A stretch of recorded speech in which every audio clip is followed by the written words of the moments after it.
এই পুলিচৰ কিছুমান অনিয়মৰ কাৰণে আজি কাৰাগাৰত আমাৰ জাকিৰ হোসেনৰ যি উদ্যমান যি ব্যৱসায়িক ল'ৰা যি কাঠৰ ব্যৱসায় কৰে তেওঁ আজি মৃত্যুত মুখত পৰিছে।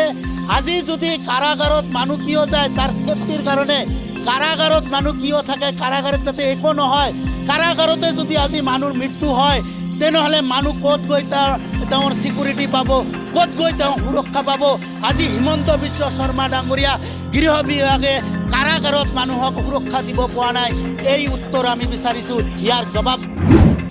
যোৱা 6 তাৰিখত যি ধুবুৰীৰ উদ্যমান যুৱক জাকিৰ হোসেনক পৰিকল্পিতভাৱে ধেমাজিৰ কাৰাগাৰত হত্যা কৰা হৈছে। এই হত্যাৰ ন্যায় বিচাৰি আজি আমি মুখ্যমন্ত্ৰীক এক তদন্তৰ বাবে আমি আবেদন দিলোঁ। আজি আমি ধুবুৰীৰ যি সুপাৰিনটেণ্ডেণ্ট অফ পুলিচ আছে এওঁক আজি লগ ধৰিব আহিছিলোঁ সেই ইনকুৱাৰী দিয়াৰ বাবে।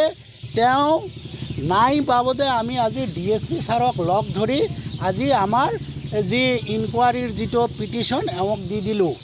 আৰু ইয়াত আহি আমি ধুবুৰী SP অফিচত আহি গম পালোঁ যে ধেমাজিত অলৰেডি এটা UD কেছ ৰেজিষ্টাৰ কৰা হৈছে আৰু আমাক বিভিন্ন ধৰণৰ DSP ছাৰে উপদেশ দিছে যে এনেকুৱা কৰি গ'লে আপোনালোকে ন্যায় পাব। গতিকে সেই হিচাপত আমি অনাগত দিনত আগবাঢ়িম। আমাৰ ধুবুৰীৰ ল'ৰা জাকিৰ হোসেনক কোনোবাই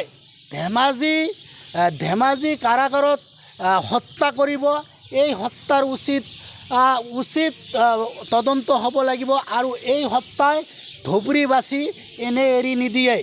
দ্বিতীয় নম্বৰ কথা, আপোনালোকে চাব যেতিয়াৰ পৰা গৃহমন্ত্ৰী হিমন্ত বিশ্ব শৰ্মা ডাঙৰীয়াৰ দায়িত্ব লৈছে তেতিয়াৰ পৰা দেখা গৈছে যে পুলিচ পাৰ্চনেলে কিছুমান অনিয়ম কৰিছে। ইনকাউণ্টাৰৰ হাৰ বেছি হৈছে। যেতিয়া দেখা পাব কেতিয়াবা পুলিচ কাষ্টডিৰ পৰা হেণ্ডকাপ খুলি গুচি যায়, কেতিয়াবা গাড়ীৰ পৰা পলাতক হয়, কেতিয়াবা মৰাণস্তৰলৈ পলাই যায় আৰু কেতিয়াবা দুৰ্ঘটনাত পতিত হয়। এইবিলাক কাম আগত হোৱা নাছিল।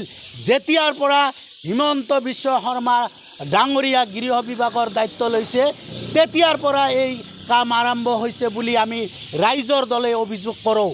আৰু দ্বিতীয় নম্বৰ কথা হৈছে আপোনালোকে চাব যে এই পুলিচৰ কিছুমান অনিয়মৰ কাৰণে আজি কাৰাগাৰত আমাৰ জাকিৰ হোসেনৰ যি উদ্যমান যি ব্যৱসায়িক ল'ৰা যি কাঠৰ ব্যৱসায় কৰে তেওঁ আজি মৃত্যুত মুখত পৰিছে। আজি যদি কাৰাগাৰত মানুহ কিয় যায় তাৰ সেফটিৰ কাৰণে কাৰাগাৰত মানুহ কিয় থাকে, কাৰাগাৰত যাতে একো নহয়, কাৰাগাৰতে যদি আজি মানুহৰ মৃত্যু হয় তেনেহ'লে মানুহ ক'ত গৈ তেওঁৰ সিকিউৰিটি পাব, ক'ত গৈ তেওঁ সুৰক্ষা পাব। আজি হিমন্ত বিশ্ব শৰ্মা ডাঙৰীয়া গৃহ বিভাগে কাৰাগাৰত মানুহক সুৰক্ষা দিব পৰা নাই। এই উত্তৰ আমি বিচাৰিছোঁ।